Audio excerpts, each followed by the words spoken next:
Hello everyone. આજે આપણે ભૌતિક વિજ્ઞાન 11 સાયન્સ ફિઝિક્સ સબ્જેક્ટના ચેપ્ટર નંબર 2ના ટોપિક ભૌતિક રાશિના પરિમાણ વિશે વાત કરીશું. તો અમુક વાર 1 માર્ક્સના પ્રશ્નમાં અથવા એમસીક્યુમાં પણ તમને પારિમાણિક સૂત્ર અમુક પૂછ્યું હશે. તો તમારે કોઈ એક એકમ આપેલો હશે, જેમ કે વેગ, પ્રવેગ, ઓકે, આ રીતના કોઈ અલગ અલગ એકમ હોય, ટોર્ક હોય, બળ હોય, તો એના તમારે ભૌતિક રાશિના તમને 4 ઓપ્શન આપેલા હશે. તો એમાંથી તમારે સાચું પારિમાણિક સૂત્ર તમારે સિલેક્ટ કરવાનું આવી શકે છે. તો લંબાઈ છે તો તેનું પરિમાણ આપણે કેપિટલ એલથી બતાવીએ છીએ. પારિમાણિક સૂત્રમાં આપણે બ્રેકેટની અંદર કેપિટલ એલ. દળ હોય એટલે કે માસ, તો એનું પરિમાણ આપણે પારિમાણિક સૂત્ર લખીશું, એમાં કેપિટલ એમ અને બ્રેકેટ દ્વારા દર્શાવવામાં આવે છે. સમય, ટાઈમ, એટલે ટીને બ્રેકેટમાં દર્શાવવામાં આવે છે. વિદ્યુત પ્રવાહ એટલે કે એમ્પિયર, એને એ દ્વારા દર્શાવવામાં આવે છે. તાપમાન જે હશે આપણું થર્મોડાયનેમિક તાપમાન, એને કે દ્વારા દર્શાવવામાં આવે છે. જ્યોતિની તીવ્રતા, કેન્ડેલા, સ્મોલ સી અને સ્મોલ ડી ને બ્રેકેટમાં દર્શાવીને બતાવવામાં આવે છે. દ્રવ્યનો જથ્થો એટલે કે પરિમાણ, એનું જે પરિમાણ થાય છે મોલ, સ્મોલમાં એમ, ઓ અને એલ દ્વારા દર્શાવવામાં આવે છે. તો આ આપણી થઈ 7 બેઝિક ભૌતિક રાશિઓ, જે મૂળભૂત ભૌતિક રાશિ છે. તો આના પરિમાણ આપણે પારિમાણિક સૂત્રમાં આ સ્વરૂપે લેવામાં આવે છે. તો ભૌતિક રાશિના આપણે પરિમાણની વ્યાખ્યા આપવી હોય તો આપણે આપી શકાય કે કોઈપણ ભૌતિક રાશિને વ્યક્ત કરવા માટે મૂળભૂત રાશિઓ પર મૂકવામાં આવતા ઘાતાંકોને તે ભૌતિક રાશિના પરિમાણ કહે છે. તો આગળ આપણે આના અમુક ઉદાહરણ પણ જોઈશું અને તેમાં તમને વધારે સમજમાં આવશે કે અહીંયા આ જે ઘાતાંક હશે બ્રેકેટનો, બરાબર, એની ઉપર તમે 1, 2, 3 એ રીતના અલગ અલગ ઘાત દર્શાવીને તમે તમારો નવો એક એકમ હોય એનો તમે પરિમાણ દર્શાવી શકો છો. તો આ આપણી 7 અલગ બેઝિક જે ભૌતિક રાશિ આવેલી છે તેનો જે પરિમાણ છે એનો યુઝ કરીને તમે અહીંયા ઘાતાંક 1, 2, 3 એ રીતે એડ કરીને તમારી જે નવી જે રિક્વાયરમેન્ટ એટલે કે જરૂરિયાત જે ભૌતિક રાશિ છે એ તમે એનું પારિમાણિક સૂત્ર એના પરથી બતાવી શકો છો. તો આ ઉદાહરણ દ્વારા વધારે સ્પષ્ટ થશે. અહીંયા આપણે કૌંસ બ્રેકેટ દ્વારા દર્શાવીશું પરિમાણને.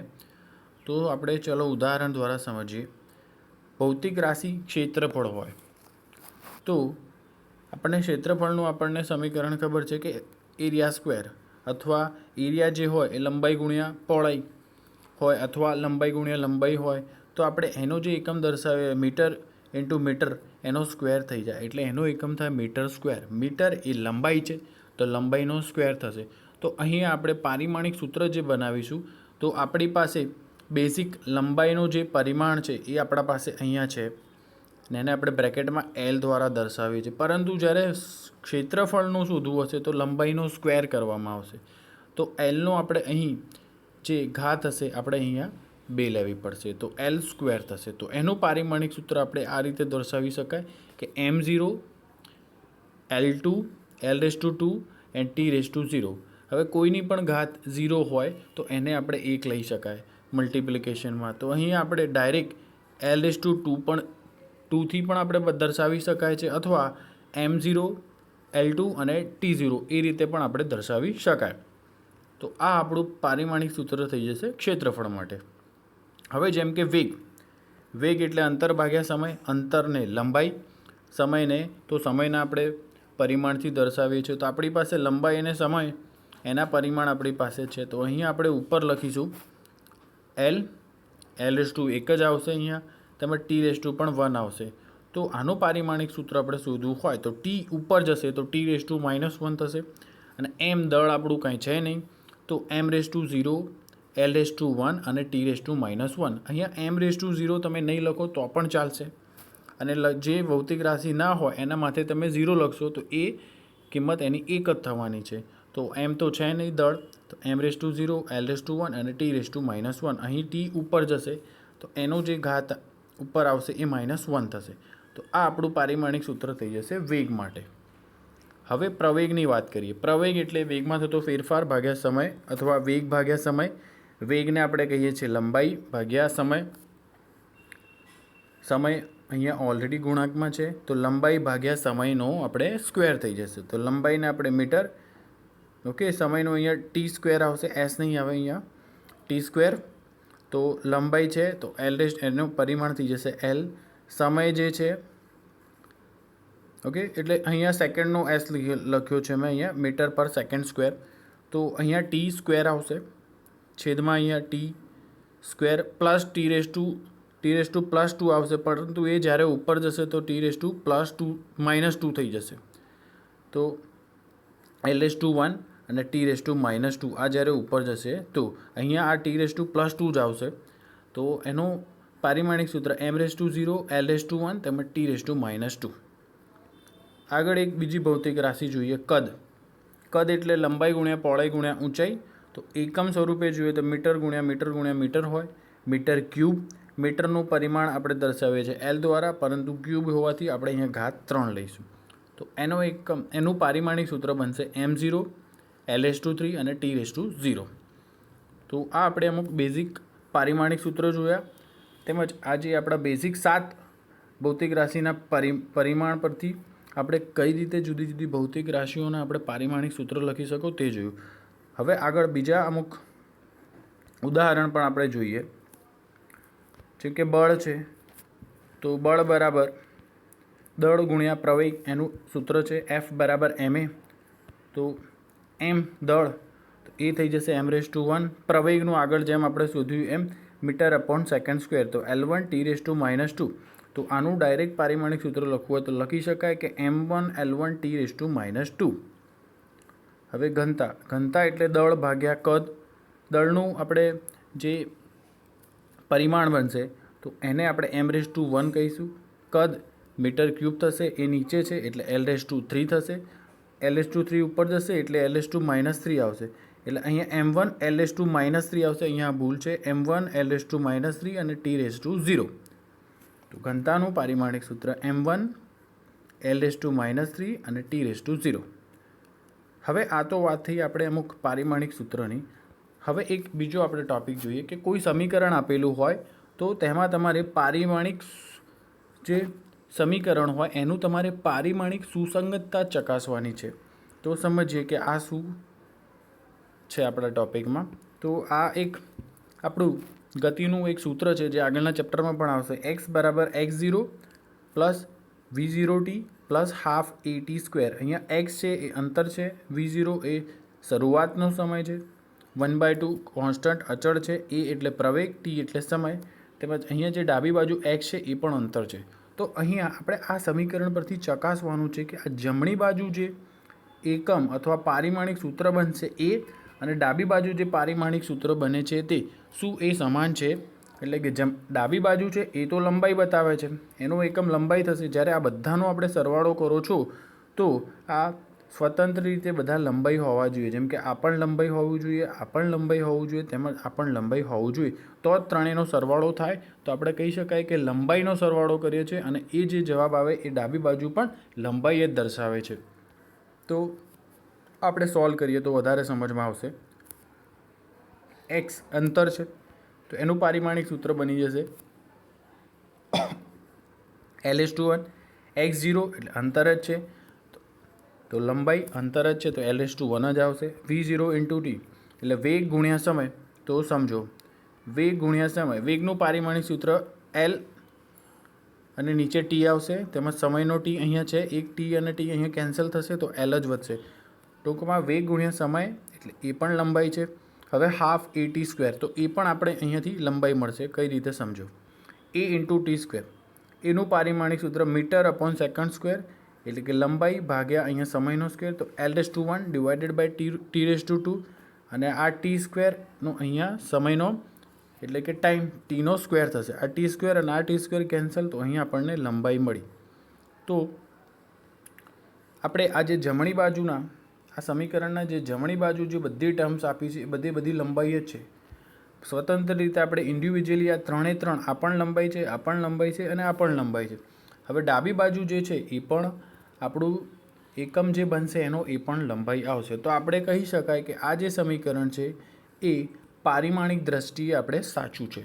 જો પારિમાણિક દ્રષ્ટિએ સાચું ન હોત તો અહીંયા બધી બાજુ જે બધા જ અહીંયા તમારા ટર્મ્સ બને છે એ બધામાં કોઈ એકમાં અથવા બધામાં તમને લંબાઈ ન મળત. તો જો લંબાઈ ના મળે તો આપણે કહી શકાય કે આ પારિમાણિક દ્રષ્ટિએ સાચું નથી. હવે તમારે આ વસ્તુ પણ યાદ રાખવી જરૂરી છે કે જે સમીકરણ હોય એ પારિમાણિક દ્રષ્ટિએ ખોટું હોય, બરાબર. કોઈ સમીકરણ હોય એમાં ડાબી બાજુ જે એનું સમીકરણનું પારિમાણિક સૂત્ર જે બને છે એ તેમજ જમણી બાજુ જે બને છે એ બંને એના એકમ જે અલગ અલગ બનતા હોય, એટલે કે પારિમાણિક સૂત્ર જો અલગ બને તો આપણે કહી શકાય કે એ સમીકરણ હંમેશા ખોટું જ હશે. તો પારિમાણિક દ્રષ્ટિએ જે સમીકરણ ખોટું હોય તે સમીકરણ હંમેશા ખોટું જ મળશે. પરંતુ પારિમાણિક દ્રષ્ટિએ જે સમીકરણ સાચું હશે, જેમ કે અહીંયા આપણે જોયું તો એ સમીકરણ પારિમાણિક દ્રષ્ટિએ સાચું છે. ડાબી બાજુ પણ લંબાઈ મળે છે અને જમણી બાજુ પણ બધા જ ટર્મ્સ લંબાઈ મળે છે. તો તે સમીકરણ પારિમાણિક દ્રષ્ટિએ સાચું છે. તો જે સમીકરણ પારિમાણિક દ્રષ્ટિએ સાચું હોય તો તે સમીકરણ સાચું કે ખોટું હોઈ શકે, બરાબર. એટલે કે આ જે સમીકરણ તમે અહીંયા દર્શાવ્યું છે એ પારિમાણિક દ્રષ્ટિએ સાચું છે, પરંતુ આ જે એક ભૌતિક વિજ્ઞાનમાં આ જે સમીકરણ બનતું હશે, બરાબર, આ જે તમારું જો કેલ્ક્યુલેશન છે આના દ્વારા બનતું હશે તે તમારું સાચું પણ હોઈ શકે અથવા ખોટું પણ હોઈ શકે, બરાબર. એટલે સમીકરણ સાચું પણ હોય કે ખોટું પણ હોય, પરંતુ જો આ સમીકરણમાં આપણે પારિમાણિક દ્રષ્ટિએ જો આપણે ચકાસવા જઈએ કે એ સુસંગત છે કે નહીં, તો જો પારિમાણિક દ્રષ્ટિએ જો એ સાચું ન હોત તો આપણે કહી શકત કે આ 100% આપણું સમીકરણ ખોટું છે. ઓકે, એટલે પારિમાણિક દ્રષ્ટિએ સાચું હોય તો આપણે ચોક્કસ નહીં કહી શકીએ, તો સમીકરણ સાચું બી હોઈ શકે કે ખોટું બી હોઈ શકે.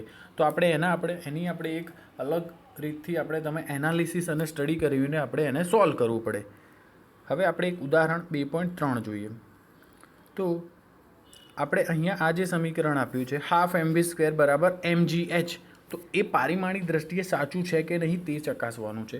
અહીંયા m છે એ પદાર્થનો દળ, v એ વેગ છે, g એ ગુરુત્વ પ્રવેગ, એટલે કે એ આપણે જે પ્રવેગ શોધ્યો મીટર/સેકન્ડ², એ જ આપણો આ g છે. મીટર/સેકન્ડ² એનો એકમ હોય, એની કિંમત ફિક્સ છે 9.8 મીટર/સેકન્ડ², પરંતુ એનો એકમ તો મીટર/સેકન્ડ² બનશે. h એ ઊંચાઈ છે. તો પારિમાણિક દ્રષ્ટિએ સાચું છે કે નહીં એ ચકાસવા માટે આપણે ડાબી બાજુમાં અહીંયા જે ½ mv² છે તેનું આપણે પરિમાણ શોધીશું, તેમજ જમણી બાજુ જે mgh છે તેનું પરિમાણ શોધીશું. જો એ બંને સરખા મળે તો આપણે કહી શકાય કે પારિમાણિક દ્રષ્ટિએ સુસંગત અથવા સાચું છે. તો ડાબી બાજુ જે આપણું સમીકરણ બને છે ½ mv², તો ચલો એના પરિમાણ આપણે મૂકીએ. 1/2 એ તો અચળ છે, એનું કોઈ પરિમાણ ન હોય. m એટલે કે દળ, એટલે કે mass⁻1 m⁻1, v² એટલે કે મીટર/સેકન્ડ, મીટર એટલે કે લંબાઈ એટલે કે l⁻1, તેમજ પર સેકન્ડ એટલે નીચે તમને છેદમાં t⁻1, ઉપર આવશે તો t⁻−1 થઈ જશે. તો દળ માટે m⁻1, v² એટલે કે v માટે l⁻1 હોય, t⁻−1 હોય, પરંતુ એ સ્ક્વેર હોવાથી અહીં આપણે આની l1 અને t⁻−2 ના માથે આપણે 2 ઘાત મૂકીશું. ચલો, તો m⁻2 તો 1 રહેશે, તેમજ આ 2 ઘાત છે અહીંયા l⁻1 ના ગુણાંકમાં જશે, તો અહીંયા l⁻2 થશે. t⁻−1 ના ગુણાંકમાં જશે, t⁻−2 થશે. તો આપણે લખી શકાય કે ½ mv² છે એનું પરિમાણ આપણને મળશે m⁻1, l⁻2 અને t⁻−2. હવે જમણી બાજુ જે આપણું સમીકરણ બન્યું mgh, હવે તેનું પરિમાણ શોધીએ. m, g અને h. m એટલે કે m⁻1, g એટલે કે મીટર/સેકન્ડ², તો l⁻1/સેકન્ડ² અને સેકન્ડ ઉપર આવે એટલે t⁻−2. h એટલે કે ઊંચાઈ, એનું એકમ ઊંચાઈ જે હોય એ આપણે મીટરમાં એનો એકમ દર્શાવીએ છીએ, એટલે કે લેન્થ. તો l⁻1 અને આપણે લખીએ તો m⁻1, l⁻2 અહીંયા 1 છે અને અહીંયા પણ 1 છે, બરાબર. અહીંયા તમારો બેઝ સરખો છે l, તો અહીંયા જે ઘાત હોવાની એનો સરવાળો થશે, આ 1 + 1 એટલે અહીંયા l⁻2 તેમજ t⁻−2. તો અહીંયા જોયું આપણે કે ½ mv² જે પરિમાણ બને છે તે આ છે m1, l⁻2 અને t⁻−2, તેમજ mgh પણ જે પરિમાણ બને છે તે m⁻1, l⁻2 અને t⁻−2. હવે આ ડાબી બાજુ અને જમણી બાજુ બંનેના પરિમાણ સરખા હોવાથી આપણે એવું કહી શકાય કે આ સમીકરણ ½ mv² = mgh તે પારિમાણિક દ્રષ્ટિએ સાચું છે.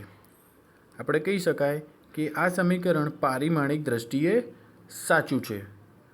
તો આજે આપણે અભ્યાસ કર્યો, અમુક ભૌતિક રાશિના પરિમાણ વિશે વાત કરી, બરાબર. તેમજ આ પરિમાણની આપણે સુસંગતતા ચકાસવી હોય તો કઈ રીતે ચકાસી શકાય એના આપણે 2 ઉદાહરણ પણ જોયા. હવે જેમ જેમ આગળ ચેપ્ટર વધશે તેમ તમારી પાસે બહુ અલગ અલગ ભૌતિક રાશિઓ આવશે, ટોર્ક આવશે, ઉર્જા આવશે, પાવર આવશે. તો એ બધાના જે પારિમાણિક સૂત્રો બનશે એ પણ તમને વધારે જાણવા મળશે. તો આ લેક્ચરમાં આપણે ભૌતિક રાશિના પરિમાણોનો અભ્યાસ કર્યો, તેમજ ભૌતિક રાશિના પરિમાણની સુસંગતતા તમે કઈ રીતે ચકાસી શકો તેનો અભ્યાસ કર્યો. Thank you.